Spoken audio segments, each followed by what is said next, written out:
आपने कभी नोटिस किया होगा कि एक सिंपल सी बात पर भी मेन और विमेन बिल्कुल अपोजिट रिएक्शन देते हैं।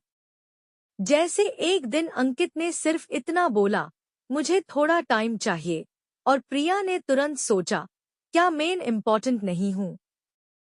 कुछ तो प्रॉब्लम है। एक हाई सिचुएशन, लेकिन डू कंप्लीटली अलग प्लैनेट से रिएक्शंस। जॉन ग्रे इसी मिस्ट्री को एक्सप्लेन करते हैं अपनी legendary book men are from Mars, women are from Venus में। आज के इस वीडियो के जर्नी में हम समझेंगे कि क्यों में और विमेन एक हाई इंसिडेंट को अलग तरह से फील करते हैं, कैसे कम्युनिकेशन मिसअंडरस्टैंड होती है, कैसे एक्सपेक्टेशंस क्लैश होती है, और कैसे ये सब समझकर रिलेशनशिप्स ड्रामेटिकली इम्प्रूव हो सकती है। सबसे पहले एक फंडामेंटल आइडिया, मेन और विमेन अलग तरह से वायर्ड होते हैं। मेन यानी मार्शियंस, लॉजिकल प्रॉब्लम सॉल्वर्स होते हैं। विमेन यानी वेन्यूशंस, इमोशनल कनेक्टर्स होते हैं। एक सिंपल डेली लाइफ एग्जाम्पल से समझते हैं। श्रुति का ऑफिस में बहुत स्ट्रेसफुल डे था। घर आते ही उसने अर्जुन को बताया, ऑफिस में सब गड़बड़ चल रहा है। अर्जुन ने इंस्टेंटली सॉल्यूशंस ढूंढना शुरू कर दिए।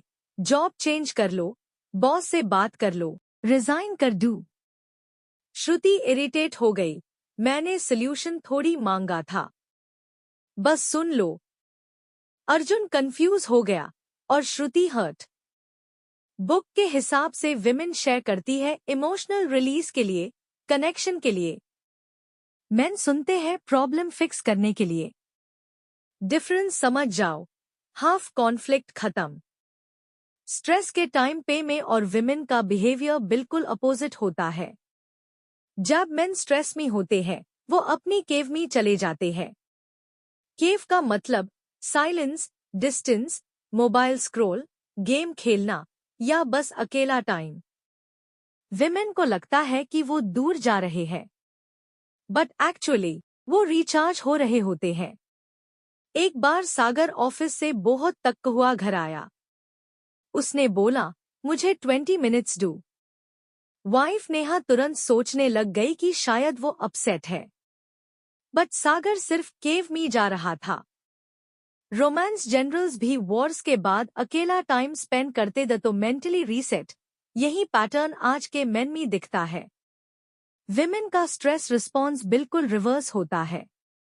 स्ट्रेस में वो कनेक्ट करना चाहती है, बात करना चाहती है, इमोशंस शेयर करना चाहती है।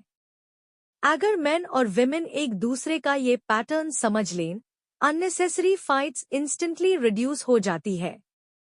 कम्युनिकेशन स्टाइल में भी जमीन आसमां का फर्क होता है। विमेन जब इमोशंस एक्सप्रेस करती है, वो वेव्स में करती है। मेन उनके वर्ड्स को लिटरल सेंस में लेते हैं। एक दिन रिया ने अर्जुन से कहा, तुम कभी मेरे साथ टाइम नहीं बिताते। अर्जुन ने लिटरली सोचा, कल ही तो 2 घंटे साथ था। लेकिन रिया का हिडन मीनिंग था, आज मुझे इमोशनल कनेक्शन चाहिए। बुक के हिसाब से विमेन के सेंटेंसेस के पीछे इमोशंस होती है।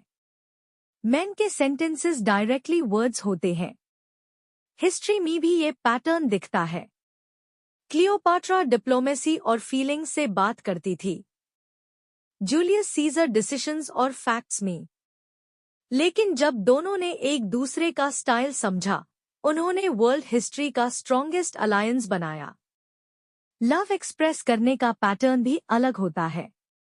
मेन लव ज्यादा एक्शंस में दिखाते हैं, बिल्स पे करना, protection, fixing things, providing solutions. Women emotional consistency से लव मेजर करती है, कॉम्प्लीमेंट्स, छोटी जेस्चर्स, डेली अप्रिशिएशन।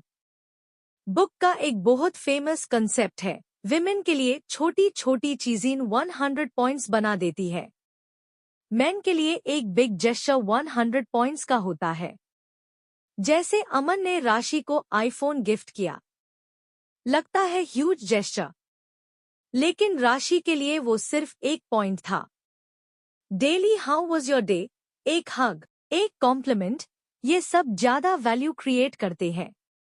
एक्सपेक्टेशंस अलग होती है। उन्हें समझ लेना हाई रियल लव लैंग्वेज है। ऑथर एक और यूनिक कंसेप्ट शेयर करते हैं। विमेन इमोशंस में वेव्स जैसी होती है, अप्स एंड डाउन्स। जब वुमेन लो वेव में होती है, वो ब्रेक डाउन नहीं होती, वो इमोशनली रिलीज और रीसेट कर रही होती है। मेन का साइकिल अपोजिट होता है, कॉन्फिडेंस साइकिल। कभी हाई, कभी लो। जब दोनों साइकिल्स मिसमैच हो जाते हैं तो कॉन्फ्लिक्ट्स होती है, बट प्रॉब्लम पर्सन में नहीं होती, मोमेंट में होती है। मीरा एक दिन इमोशनल लो में थी, लेकिन कबीर का कॉन्फिडेंस साइकिल उस दिन लो था। मीरा को सपोर्ट चाहिए था, कबीर को खुद स्पेस चाहिए था। दोनों हर्ट हो गए। रियलिटी? दोनों अपने नेचुरल साइकिल में दा। रिक्वेस्ट्स और टोन रिलेशनशिप्स में बहुत बड़ा रोल प्ले करती है। मेन रिक्वेस्ट्स पे रिस्पॉन्ड करते हैं, डिमांड्स पे नहीं। Please help me with this, positive response लाता है। तुम कभी ये नहीं करते, डिफेंस ट्रिगर करता है। विमेन के लिए टोन मैटर करती है, मेन के लिए रिस्पेक्ट और ट्रस्ट मैटर करता है। विमेन के लिए केयर और अंडरस्टैंडिंग। एक सिंपल सिचुएशन देखो। रोहित लेट आया, अंकिता अपसेट हो गई। रोहित ने कहा, ट्रैफिक था। अंकिता को लगा वो एक्सक्यूज दे रहा है। If Rohit simply said, I understand तुम वेट कर रही थी, I am sorry, situation 30 seconds में काम हो जाती। विमेन का मैजिक वर्ड अप्रिशिएशन, मेन का magic word acceptance. And me, author कहते हैं कि मैं और विमेन डिफरेंट प्लैनेट से आए हैं, लेकिन दोनों का डेस्टिनेशन सेम होता है, लव, कनेक्शन, अंडरस्टैंडिंग और रिस्पेक्ट। डिफरेंसेस समझ लो, एक्सपेक्टेशंस अलाइन हो जाती है। मेन को समझना होगा कि विमेन शेयर करती है कनेक्ट करने के लिए। विमेन को समझना होगा कि मेन साइलेंस चूज करते हैं रिचार्ज होने के लिए। और सबसे इम्पोर्टेंट, स्मॉल एफर्ट्स, एम्पैथी और पेशेंस हाई रिलेशनशिप का इंजन स्मूथ चलते हैं। ये बुक सिर्फ रिलेशनशिप गाइड नहीं, ह्यूमन बिहेवियर का ब्लूप्रिंट है। अगर ये डिफरेंसेस हम एम्पैथेटिकली समझ लें, तो रिलेशनशिप में मैजिक ऑटोमेटिकली आ जाता है।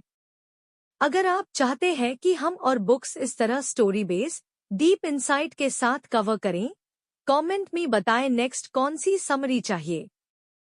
Thanks for watching this video.